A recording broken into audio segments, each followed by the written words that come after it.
Selamat datang di pertemuan pertama mata pelajaran sejarah Indonesia. Silakan kalian simak video ini dari awal sampai akhir.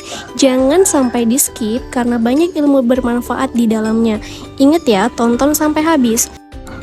Topik yang harus kalian simak hari ini adalah pengertian sejarah, konsep ruang dan waktu, serta konsep perubahan dan keberlanjutan. Jika kalian mendengar kata sejarah, apa yang pertama kali terlintas di pikiran kalian? Apakah sejarah itu membosankan? Ataukah justru sejarah itu menarik? Kalian tahu tidak, kenapa di video sebelumnya ada gambar pohon? Apa sih hubungan antara sejarah dan pohon? Jadi, sejarah itu berasal dari bahasa Arab yaitu syajarah atau syajaratun yang artinya itu pohon. Dalam hal ini, pengertian sejarah sama dengan istilah silsilah yang kita kenal di Indonesia. Lalu, apa hubungannya antara silsilah dan juga pohon? Jadi, pohon itu kalau kita ibaratkan, sebelum dia tumbuh menjadi pohon, dia berawal dari akar, kemudian perlahan-lahan nanti ada batangnya, kemudian bercabang, ada daun, serta juga akan muncul buah. Nah, hal ini mirip dengan silsilah. Contoh aja silsilah keluarga. Silsilah keluarga, kalian itu pasti wajib mengetahui siapa kakek nenek kalian, baik itu dari pihak ibu maupun dari pihak orang tua kalian. Jadi kurang lebih sama ya, antara perumpamaan pohon dengan juga silsilah dalam sejarah. Menurut W.J.S. Purwadarminta, sejarah mengandung 3 pengertian pokok, yaitu sejarah sebagai silsilah atau asal-usul. Sejarah berarti kejadian atau peristiwa yang benar-benar terjadi pada masa lampau, dan sejarah berarti ilmu, pengetahuan, cerita pelajaran, kejadian atau peristiwa yang benar-benar terjadi pada masa lampau. Setelah kebudayaan Barat masuk ke Indonesia, istilah-istilah yang sama dengan sejarah mulai diperkenalkan. Dalam bahasa Inggris digunakan istilah history atau yang artinya dalam bahasa Indonesia yaitu sejarah yang berasal dari kata benda Yunani, historia, yang artinya ilmu. Menurut pengertian yang paling umum, history atau sejarah berarti masa lampau umat manusia.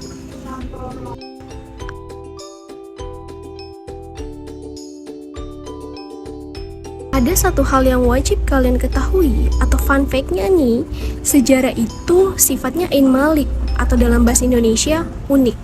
Unik itu artinya apa sih? Jadi, peristiwa sejarah itu hanya terjadi sekali. Jikapun berulang, maka waktu, tempat, dan pelakunya atau orangnya itu pasti berbeda, nggak akan mungkin sama. Nah, manusia, ruang, dan juga waktu dikenal juga sebagai unsur sejarah.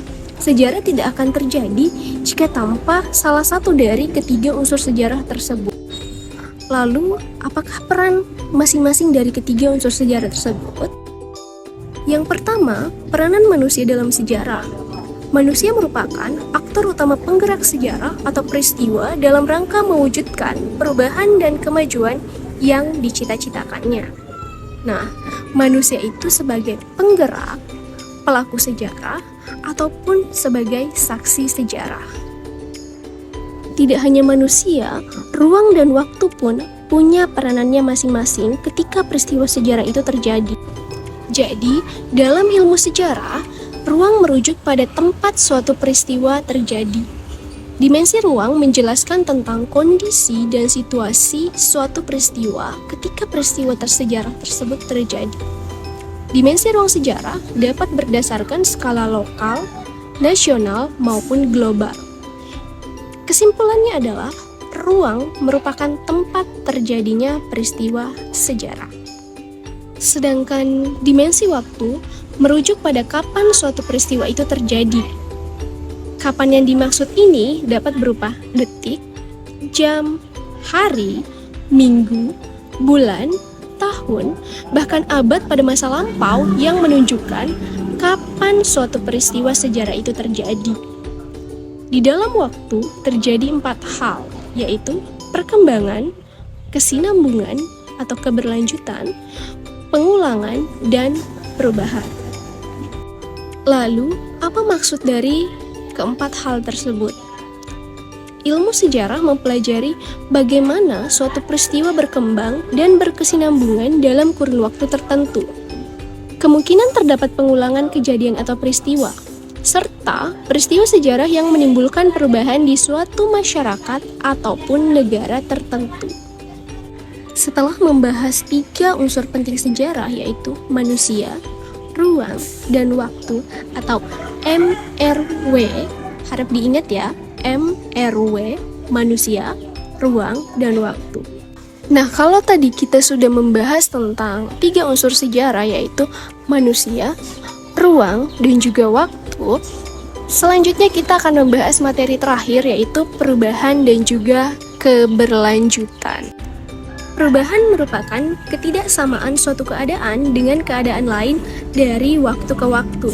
Contohnya, perubahan dari masa kolonial ke kemerdekaan, yaitu di mana awalnya kita berada dalam penjajahan yang cukup lama sampai akhirnya kita bisa merdeka.